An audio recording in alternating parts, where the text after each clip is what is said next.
Welcome to Facts TV News, where everything is true. Police call on security companies that offer courier services to review their operations. The St. Catherine South Police are calling on security companies that offer courier services to review their operations following yesterday's morning multi-million-dollar robbery in which 3 security guards were shot, one of them fatally. Senior Superintendent of Police for the division, Christopher Phillips, says recent robberies across Jamaica should also be viewed as a warning that business should ramp up their security measures. The thieves who carried out the robbery at the Jamaica National Bank in Portmore, Pines, reportedly made off with some 10 million Jamaican dollars. SSP Phillips said all stakeholders in the business sector, whether private or public, should work towards improving their security system. He was speaking to reporters at the scene of the attack.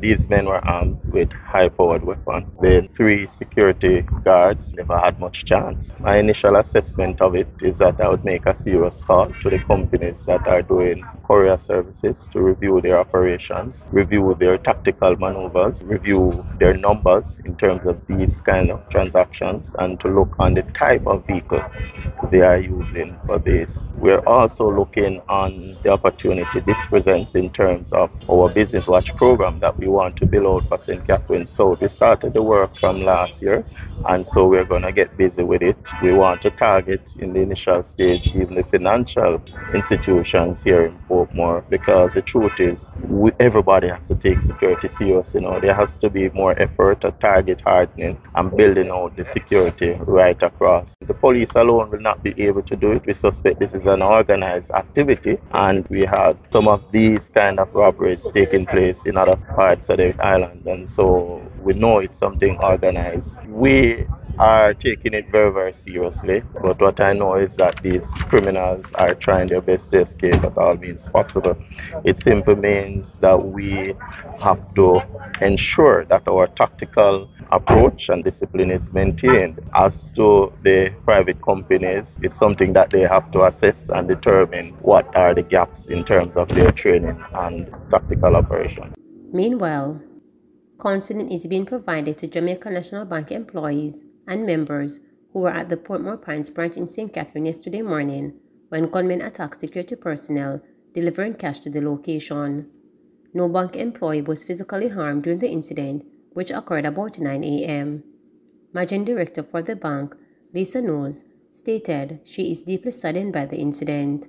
We are extremely saddened by this morning's incident, which to my mind is a wake-up call, not only for us at JN Bank, but for all banks, all financial institutions, and as a matter of fact, for all Jamaicans. I don't believe it is lost on anyone that we have a serious problem with crime in Jamaica, but this level of brazenness is just completely unbelievable. No JN Bank employee was hurt in the incident, but to say that we're all traumatized is an understatement. We grieve with our colleagues at Beryllium, and we are holding the families of the injured guards in our thoughts and in our prayers. Speaking at the scene of the attack, Head of the St. Catherine Police Division Senior Superintendent Christopher Phillips confirmed that some of the staff and other surrounding business people were shaken by the incident. The bank branch was closed to the public following the incident.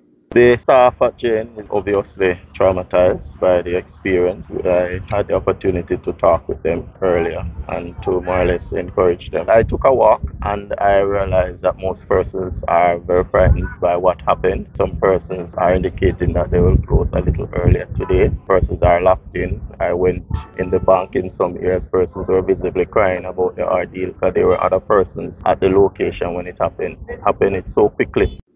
Family of murdered Westmoreland security guard seeking answers.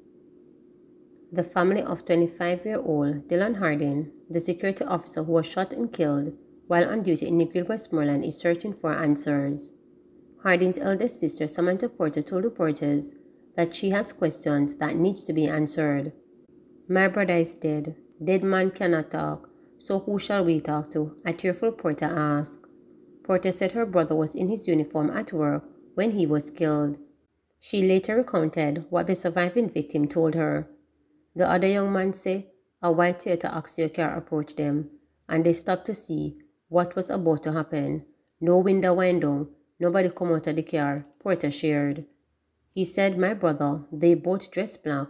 Out of nowhere, he heard a loud noise bam. He went on the ground, and when he looked, my brother's body was over the other side, a distraught Porter recalled. Another of Harding's sister, Keisha Mingo, said that she needs justice. We need to know why. What is the reason? We need justice to be served, she stressed. Mingo said her brother was humble and quiet and loved his job as a security guard. A statement issued from the Police Corporate Communications Unit said Harding was shot in an operation and a 28-year-old security guard of a St. Elizabeth address is being treated for his injuries. The statement went on to add that the matter was reported to the Independent Commission of Investigations and the Jamaica Constabulary Forces Inspectorate and Professional Standard Oversight Bureau. Police Federation raises more concern about cops being denied gun license. The Police Federation has again taken the Firearms Licensing Authority FLA to task for denying applications by cops seeking to obtain private firearms. Corporal James said the police need to be equipped with the necessary resources to protect themselves following several attacks by criminals on members of the Jamaica Constabulary Force. Within a 12-day period, Corporal Jones noted 5 police officers were attacked, one of whom died. Recalling the alleged denial of a gun permit to the police officer because of the community in which he lives, the Police Federation chairman insisted that the reasons being proffered by the FLA for denying some police officers a gun license are simply not cutting it. He argued that with the lives of law enforcement officers constantly at risk, they are to be afforded the opportunity to keep themselves safe. Schoolboys in viral beating video to return to court on March 15. 2 Denhamton High School boys accused of assaulting another student are to return to the family court on March 15, 2023. The boys had their bail extended when they appeared in court yesterday, but one will remain in custody as he was not given bail in another incident in which he has been charged. The 2, whose names are being withheld because they are minors, are charged with assault occasioning bodily harm. They were arrested after another student was beaten in a classroom at the West Kingston institution. The incident was captured on video and went viral on social media.